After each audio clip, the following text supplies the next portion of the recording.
इस बार फाइट करेंगे। इस बार नेता को कुछ नहीं, अपने तीव्रता को ग्रेटर तीव्रलैंड देंगे।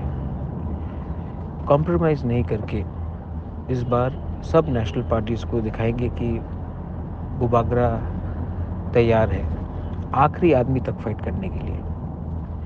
और मुझे लगता है कि हम लोग को मिलेगा, क्योंकि हम लोग सच्चाई के रास्ते में हैं। हमारे संग अन्याय हुआ है, हमारे संग नाइंसाफ़ी हुआ है 75 साल में। ये हमारा टाइम है। इस बार कोई मेरे संग रहे या ना रहे, मेरा तीव्रता मेरे संग रहेगा और इस बार हम लोग ग्रेटर तीव्रलैंड के लिए फाइट करेंगे। मैं जानता हूँ कि हम लोग जीतेंगे, क्योंकि मेरे पास विश्वास है, हमारे तीव्रता का विश्वास है और बूमा और सिकली का प्यार है। इस बार जीतेंगे, 100% जीतेंगे।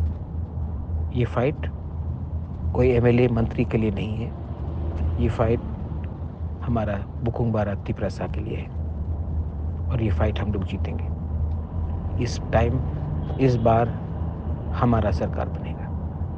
बेलाइनो हम।